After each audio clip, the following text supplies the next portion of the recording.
Hello everyone, this is your girl Foxy Woman here again with another video. Before I get started, I would like to thank my hairstylist, Miss Kelly Telly Mason, for hooking me up with this lovely hairstyle that I'm sporting today. She did it Saturday when I had my hair appointment with her, so I just like to give a shout out to her before I get started on this video. And also, if you like this video, give me a thumbs up and subscribe to my channel by also I appreciate you subscribing to my channel, and also hit that little bell icon so whenever I make a new video you will be notified of said video. So with that being said, let me get started in this video. So this past Tuesday on November 6th, we went out and we made our voices heard by voting in the election. And happy to report, if you don't know this by now, that the Democrats took back the House, but the Republicans still hold the Senate. And so that means we have a check on Donald Trump. He can't just willy-nilly do try to put through anything that he wants to put through, because now the Democrats have control of the House, and we can put a check on him, and we can also start investigations that the Republicans refuse to start or refuse to follow through to the end, because we all know that Donald Trump colluded with the Russians and Putin. We all know this. That is just clear as day. So with that being said, the other thing that's going on as far as the election, we still have at least 2 states, for some odd reason, they can't get their act together. And those states are Florida and Georgia, and I'm going to touch on both of those states real quick.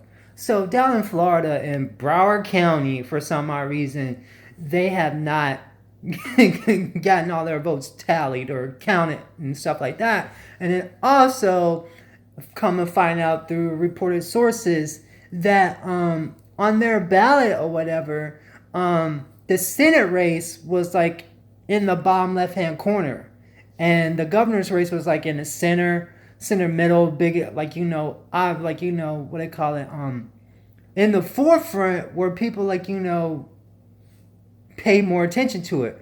But the Senate race was in the left hand corner, I guess, underneath all the instructions of how to cast your ballot, or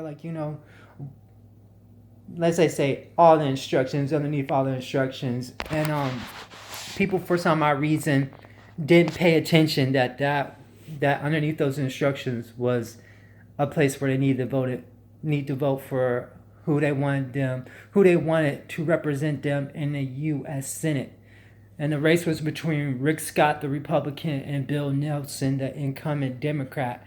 And so with that being said, a number of people didn't cast a vote because they just missed it. Now, I don't know how Broward County has their ballot set up. I don't know if it's a paper ballot or if it's a computer ballot. But I know in my state of North Carolina, specifically in Charlotte, North Carolina, our ballot is on a computer or whatever. But you go through the ballot and you pick who you want. But at the end of the ballot, before you confirm it, it has you review your votes, so you make sure you don't miss nothing. Now, also, I kind of hold this on the citizens down in Broward County too, that you should research what is going to be on the ballot. If you research what's going to be on the ballot, you shouldn't miss anything, because if there's a red flag or whatever, you would raise that question, where is this race at on such and such ballot, or why isn't this initiative on the ballot, type of thing. Ask questions before you confirm it and everything, because if those people had cast their vote for that U.S. Senate race in Florida, we wouldn't be having the situation that we're having right now, because Rick Scott would have probably got blown out of the water, or it would have been a tight race, but the Democrat would have won. Bill Nelson would have won. It wouldn't be the situation that they're having now. So with Florida having to recount their votes, and that word recount takes us back to year 2000 when it was Bush versus Gore, and the same county. We're talking about the same county where they had to recount their votes. And I mean, Broward County, they need to get their shit together. I'm just gonna say it like that. They need to get their shit together. Okay, so the other state that's having issues is the state of Georgia. But in the state of Georgia, there's been voter suppression going on. Reports have been that the former Secretary of State Brian Kemp, who is also running for governor as a Republican, they basically tried to I wouldn't say try, they were purging voters off the rolls and anything, and there's been lawsuits filed against that. But reports have been out in the heavily Democratic areas in Georgia. For example, Fulton County, I think that's where Atlanta is. There were reports that they didn't have enough machines up and running available, or they didn't have extension cords to set machines to get them plugged up and everything for the amount of people that was going to turn out to vote. Because Stacey Abrams, the Democrat nominee for governor, the first potential black woman to be governor of Georgia, people were going to turn out for that. Especially African Americans were going to turn out in large numbers. And so the election officials with Brian Kemp in charge, they decided to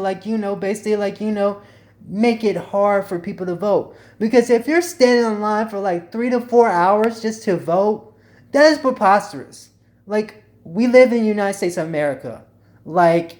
There is no reason in this world why they shouldn't have had more machines available for people to vote in a timely manner. But see, it goes back to these people, they don't want to lose their power. They don't want to lose their power, so they want to make it difficult. And it's supposed to be a so-called democracy, and they're doing this crookedness. Now, the crookedness happens on both sides, but on the Republican side, it is a lot worse, because that is just blatant voter suppression right there. So that race is also possibly leading into a runoff. So hopefully somewhere down the line we have a resolution to these races in Florida and Georgia. But it is just crazy. It is just crazy that some people will resort to cheating. So with that being said, now I'm going to turn my attention to Donald Trump. I am not surprised by the craziness that comes out of this guy's mouth. I am not surprised. And I'm just going to throw this example out here. How you going to sit there and attack the media? The media's job is to ask questions. I mean, we all know,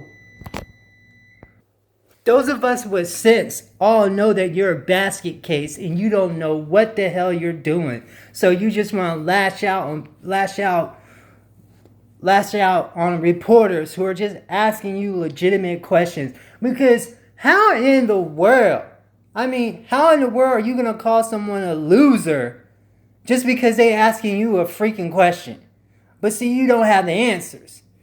And then secondly, the other thing that's just the beginning of the end, basically. You're going to fire Jeff Sessions, the Attorney General. I could care less about Jeff Sessions because he's a horrible person too. But you're going to fire him, and then you're going to hire a political hack was it Whitaker? Yeah, that's his name, Whitaker. Because this jackass was on the news talking about how the Mueller probe is just needs to end, blah blah blah, yakety smacky type of mess. Just basically someone that so far up your ass and everything. So you're gonna make him the interim attorney general and basically not following the what they call line of succession and everything. So this guy is basically in a position it was like handpicked by you in a position, and then you sit there and say like, oh well, I don't know who this guy is. Like I've never dealt with him and anything like that, which is an obvious lie because we got you caught on tape, camera saying that you know about this guy. Excuse me, that is just ridiculous. Donald Trump lies like constantly, and the baffling thing about that is that he still got supporters. And you know what? I'm not baffled by that. I'm not baffled by that or whatever, neither. Because them supporters and some of these independent people out here who, for some odd reason, they voted for this guy to be in the White House. Like, I will always blame those people. I will always blame those people for the reason why we're in the mess that we're in right now. So, with that being said, I'm glad that we have some type of resistance in place now. And it's only going to get better from here. Because as they say, when things get worse, you always have to stay in the fight for them to get better. Because progress takes time. Nothing happens overnight. So we have to continue to stay in the fight. We can't give up. Because there is no way in hell I'm going to let the country that I love, that I care about, fall to the wayside. It is not going to happen. Not on my watch. Because I will be on the forefront as much as I possibly can, voicing my opinion through my social media. And when it's time to vote, I will be out there voting. And if I have to, as they say, campaign, go door to door, if need be, because I've done it before. I've gone door to door and supported a candidate and did the grassroots thing. If I got to do that, then I'm going to, because there is no way I'm going to let one man and a couple other shady apples bring our country down to the shitter. It is not going to happen. So with that being said, as always, like and subscribe. And y'all have a good one. Talk to y'all later. Bye.